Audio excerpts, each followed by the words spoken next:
atsiradęs vienkartinai dėl kažkokių tai problemų trumpalaikis erekcijos sutrikimas, galbūt vienkartinis erekcijos sutrikimas, gali užvesti kaskadą, kai žmogus gauna rimtesnės psichologinės problemas dėl tos erekcijos vienkartinio sutrikimo, o tos psichologinės problemos, nerimas, dėl sekančių lytinių santykių, nerimas, kaip mano partnerė į tai reaguos, gali iššaukti ir įtakoti kitus pasikartojančius erekcijos sutrikimus.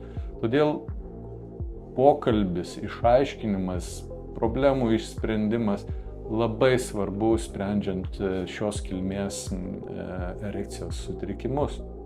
Kaip aš galėčiau pats būdamas pacientu, kaip aš galėčiau įtakoti, užkirsti kelią erekcijos sutrikimams, kaip galėčiau spręsti tas problemas.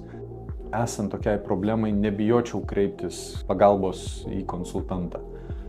Pokalbis, geras pokalbis, problemų išsiaiškinimas, intymus požiūris, intimių problemų, priežasčių galinčių sukelti šią problemą išsiaiškinimas yra kertinis veiksmas, bandant išspręsti šias problemas.